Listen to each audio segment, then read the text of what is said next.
This unscheduled live TV broadcast from Apollo 11 starts with a typical blurry view of the Earth. But around 1.5 minutes in, something unique happens as it disappears behind a cabin window. This really is a departure from the norm for NASA, who had avoided showing live images of the Earth with any frame of reference since their disastrous first TV broadcast from Apollo 8. And it gets a lot more interesting as the camera zooms out to include the command module observation window before panning right to pick up and zoom in on the Earth again as it appears through the adjacent rendezvous window.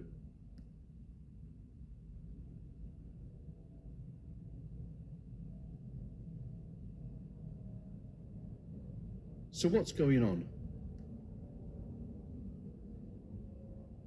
The NASA TV studio wants the audience to believe this is a view of the Earth during passive thermal control, commonly referred to as the spit roast, for the way it attempts to distribute heat from the sun evenly over the surface of the spacecraft during its 3-day trips to and from the moon. Returning to the live TV broadcast, we can see it takes almost 33 seconds from the time the Earth disappears out of view behind the right side of cabin window 5 until it reappears in the bottom left of cabin window 4.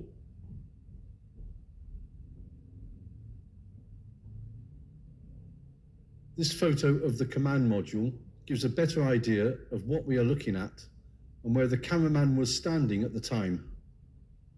The angle between these 2 points relative to the central axis is 20 degrees. So if it takes 33 seconds to move 20 degrees, the spacecraft is rotating at over 6 times per hour and more than twice the rate during PTC mode.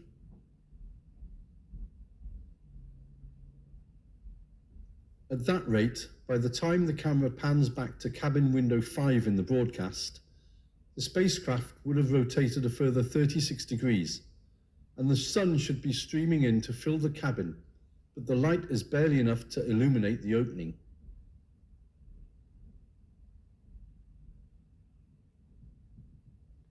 And by the end of transmission, the spacecraft would have rotated almost 90 degrees, exposing 3 windows to direct sunlight. Instead, the cabin is in complete darkness. Compare it to this, a later TV broadcast from the same mission using the same camera. Not only is it full of light, it's full of life, because it's almost impossible to avoid getting your mates on camera as you pan around something the size of a caravan. The reason is, the command module in this live TV broadcast is not Apollo 11, and it's definitely not transmitting from outer space. Watch what happens to the wires after the mysterious hand lets go. See how they swing back and forth before coming to rest in the lap of whoever that is? That's what you expect loose wires to do back here on Earth.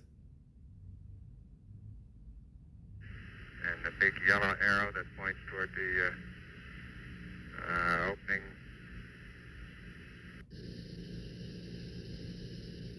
Is that all?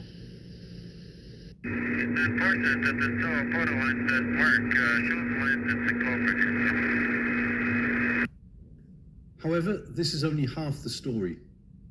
To really understand what is going on, we need to go back 15 minutes before this broadcast to a previous attempt at transmission. It starts with a wobbly view of the Earth.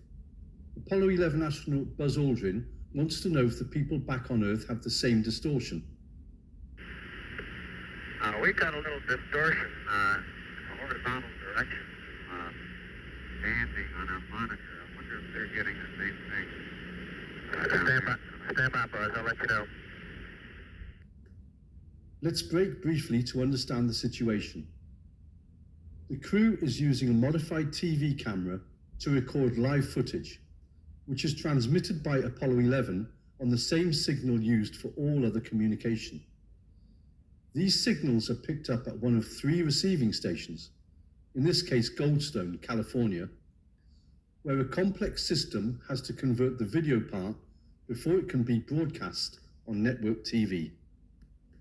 The crew has to rely on a small black and white monitor connected to their camera to see exactly what they are transmitting, because they can't watch TV from Earth in a spacecraft traveling at over 3,000 miles per hour. Let's continue. Goldstone M&O. Okay, the cruise is complaining of some horizontal banding on their monitor. Do y'all see that on the picture? Stand by. Houston, Capcom, Goldstone. Go ahead. Okay, our TV people confirm they see this horizontal band. Okay. 11, Houston, the Goldstone TV people also see the banding when, same time y'all do, over. Okay, understand. It's not our monitor. It must be the transmitter. All right, I guess so, Buzz. We'll have them look into it and see if they can suggest anything. If Aldrin can see horizontal banding on the small monitor attached to the camera, the problem is the signal from the camera. At this point, the only reason for him to conclude there's a fault with the transmitter or the system is if he's watching the same broadcast as the guys on the ground, which means Apollo 11 is receiving TV broadcasts from Earth. And that's only possible if the spacecraft maintains a geosynchronous orbit above the planet, like a communication satellite. The question is, why do they need a TV, and what are they watching? Enterprise. Its 5-year mission, to explore strange new worlds.